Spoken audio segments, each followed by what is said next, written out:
Good morning, I'm Janet Rogers. I'm the grounds manager at Farmington Country Club. I'm also the horticulturist here. I thought it might be nice, now that we're into July, hard to believe, if we started to talk a little bit about what the grounds maintenance department does in the summer months. So right now, with the temperatures rising so high, we're really focused a lot on watering. It's very dry, the rains have stopped, so you will see my team out watering. This is something that's important also in your own yards. As we water, it's important to remember where we want to put the water. The water needs to go on the roots of the plants, so it goes down, it goes straight down. So with a new planting, you really do need to water the plants individually, and then as the plants grow and the roots grow out, then you want to water a wider and wider area. In our situation, we have a lot of drip irrigation in our beds. This does not preclude our need to water. We still go through and we water individual plants, and then we count on the drip to take care of the plants as they grow and expand. Other things that we're going to be doing this time of month is we're going to be working a lot with plant maintenance, and we'll look a little bit of that with these container plantings. We do that in the gardens. We work for light penetration, air penetration. We look for pests and we control when needed. You know, having a pest on your plant isn't always a bad thing. We can tolerate a certain amount of damage. And if you've got a healthy garden, you probably have predators in your garden that are actually going to parasitize those bad insects, and so it'll really limit the amount of damage that you have. The other thing that we can do right now, which will pay dividends later, is we can go through and we can cut back things like our chrysanthemums. So if you haven't pruned them yet, what you'll see is that probably in the garden they're very tall, so they'll continue to grow tall, and then in the fall when they're full of blooms they will fall over. So if you go through now and maybe cut them back by about 50%, what will happen is you will force them to branch, so you have more flowers in the fall at a lower height. The other interesting thing that you can do with that concept is with some of your larger growing perennials is you can selectively cut back. So if you want, you could go back and cut back maybe a third of your stems or to a different height, and then what you'll have is you'll have some parts of the plant that'll bloom early and some parts of the plant that'll bloom a little bit later, and really extend your season of bloom. So these are things that we're working on now out in the gardens. A lot of what we do does revolve around our container plantings, and we have a lot of pots around the club. I think we've got 49 out right now. These pots do require regular maintenance in terms of watering, so you will see our team out here watering them every day. Within our container plantings this year, what you'll see is a lot of repetition. With a pandemic this spring, we weren't able to go out and get a lot of different things. So what we've chosen to do is repeat the same material in many of the different areas with different sidekicks, so to speak. So you'll see a lot of the red coleus, you'll see a lot of caladiums, although different varieties, and then you'll see, of course, the white euphorbia that gives us steady bloom, and then a few other things that are just repeated. So we'll look at a couple of these things while we're here. The spring this year was a late spring. It was a cool spring. It was a beautiful spring, and I hope you enjoyed it. When the temperatures suddenly got hot, you know, all those beautiful spring flowering plants got hot also, and they stopped blooming. Unfortunately, because it was so cool, the warm season plants hadn't really taken off. So this year with our containers, and you may have had to do the same thing, we planted successively so that the things that were up and growing we would put in the pots, and then we would have to wait a while to let something else come on. These pots up here on the Blue Ridge Terrace are a good example of that. So with these pots, the first thing that we were able to put in were these sun patience. This is an impatient that's not really susceptible to the downy mildew, so that's one that we like to use because it gives us better disease resistance. The caladiums that we grew, these are apple blossom caladiums. These like heat, so these were not really ready until maybe a week or two ago, so we weren't able to add those.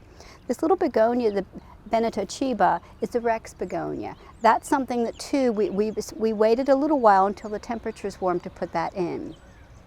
The pots in this area vary from a sunnier location to a shadier location. So what we've done is we've used a lot of the same material, but we've also added different things. So here under the shade of this tree, we've used the Benito Chiba and some other Rex begonias, the impatiens and the caladiums, but as we get out into the fringes that aren't under the trees or in so much of the shade, we've added some other items. So you'll see that we have some red coleus, we've got more of the euphorbia, and so combined together it makes a nice blend. The colors that we've used here, we've also extended out onto the Blue Ridge Terrace adjacent to the lawn. And those are the plants out there that will definitely take more sun. That is a full sun location. In that location, we do have to worry about the deer because they will come up. So we're a little bit limited in the plants that we can use there. But there we've got the coleus and the euphorbia and some evolvulus and some begonias, and we will look at those pots too.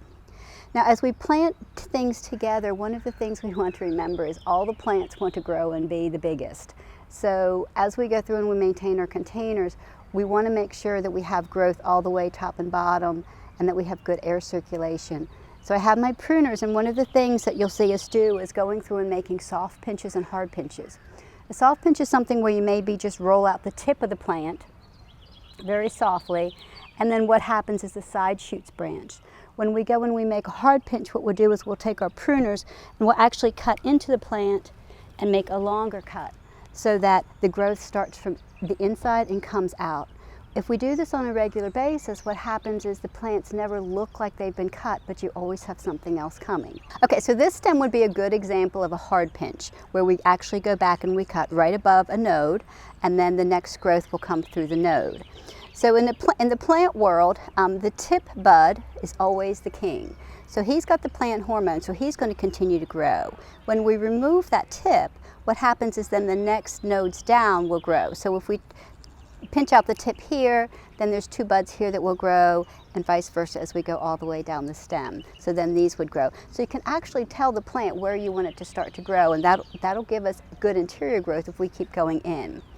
I think the value of light through a planting is important.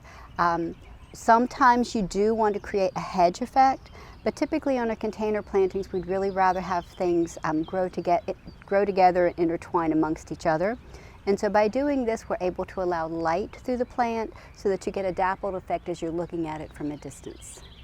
Now, the fun thing that you can do with your hard pinches, if you save them and if the plants aren't patented, is you can go through and make cuttings and propagate. And so we do this often to expand our stash, so to speak. So then what we would do is we would come in, make a cut 1/4 of an inch below the node on a 45. We would remove the leaves on this lower node. And then we would stick it into a pot of potting soil. There's many ways to plant something. Some people use sand, some people use hormones. Sticking in a pot of soil will work for us. So this is a different set of pots, but if we look at our container plant maintenance, we're really looking at the same principles. We're looking to encourage light and airflow through the plants. We're looking to control growth so that everybody grows together well and everybody complements each other. And we're really looking to control size so that we don't end up with breakage later on. In this location especially, we have wind, we have movement. So what we want to do is we want to encourage growth on the inside of the plant so that if we do get breakage, there's something else coming. So much like we did with the impatiens, we're going to look at our coleus and we're going to see that all these stems, you can see that we've made some cuts, but you can see that the stems are getting a little bit long. We don't have a whole lot of growth on the interior of the plant. So to encourage more growth, what we're going to do is we're going to go in and we're going to make more cuts and we're going to take out big pieces. That leaves a hole, but not a really visible hole. It increases the light penetration through the plant. So as you look at it, you have more dark and light, which I think is more visually pleasing. We're going to use the same approach on the begonias, and it might be painful to cut off flowers, but still, if we look at a long-term goal of wanting to have bloom through the season, that's something that we really want to do because we really want to encourage the growth from inside and not have long stems at the end of the season. So we would go through and we would do that with all of the begonias. Now this little red flower is a vinca. It's one of the soiree series. This one is kawaii, and this one doesn't really need a lot. We're going to do the same kind of pruning to it. Again, just to make sure that everything stays bushy and stays full. And then it will fill in, it will be a nice understory for the coleus. The euphorbia, which is the white flowering, doesn't really need a lot. If it overgrows, we'll prune it back, but otherwise what we really want that to do is we really want that to grow up and through and fill in and be a nice textural contrast with it all. The blue evolvulus blew my mind, and that gives us the nice spiller plant over the edges. These plants can all take sun. To date, they haven't been eaten by deer, which is very nice, but I think it gives us a pleasing arrangement out here, a lot of color, which stands well against all the structure of the building. So I hope you're having a good summer. I hope these tips might help you manage your plantings a little bit better, and I'll see you around the grounds. Stay well.